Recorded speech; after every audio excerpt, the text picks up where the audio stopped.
விநாயகர் தனது சிறுவயதில் ஒரு நாள் தன்னுடைய தாயான பார்வதி அம்மன் தியானம் செய்து கொண்டிருந்த போது அந்த தியானத்தை யாரும் கலைக்க கூடாது என்பதற்காக விநாயகர் அப்போது சிறுவயதில் பாலகனாக இருந்த போது காவல் காத்து கொண்டிருந்தார்.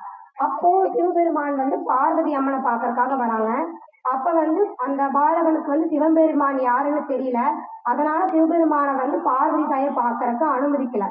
அதனால அந்த பாலகனுக்கும் சிவபெருமானுக்கும் இடையில ஒரு வாக்குவாதம் ஏற்படுது. அந்த வாக்குவாதம் முற்றி சிவபெருமான் தவறுதலாக தன்னுடைய ஆயுதத்தை எடுத்து அந்த பாலகனுடைய தலையை கொய்துறாரு. அந்த பாலகனும் அம்மானு கத்திட்டு கீழே விழுந்துடுறாரு. அந்த சத்தம் கேட்டு பார்வதி தாய் அந்த எந்திரிச்சு என்ன ஒரு கூட்டல் கேக்குதுன்னு சொல்லி பார்க்கும்போது தன்னுடைய மகன் தலை துண்டிக்கப்பட்டவாறு அங்க படுத்து பிடிக்கிறாங்க. பார்வதி தாய் நம் மகனையே நீங்கள் துண்டிக்கப்பட்டீர்களே என்று சிவபெருமான பார்த்து கேட்கிறாங்க. அப்பதான் சிவபெருமானுக்கு புரியுது, தன்னுடைய மகன் தான் இங்கு படுத்து கிடக்கும் இந்த பாலகன் அப்படிங்கிற உண்மையை புரிஞ்சுக்கிறாரு.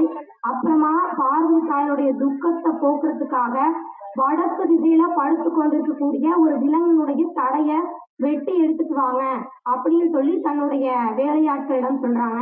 தன்னுடைய வேலையாட்களும் வடக்கு திசையில் படுத்து கொண்டிருக்கக்கூடிய ஒரு யானையினுடைய தலையை வெட்டி எடுத்துட்டு சிவபெருமானிடம் கொடுக்குறாங்க. அந்த தலையைதான் அந்த பாலகனுக்கு சமர்ப்பித்து உயிர்ப்பிக்கிறாங்க. அவர்தான் இன்னைக்கு நம்ம இங்க செலவிட்டக்கூடிய விநாயகர் பெருமானை நம்ம வழிபட்டு வரோம்.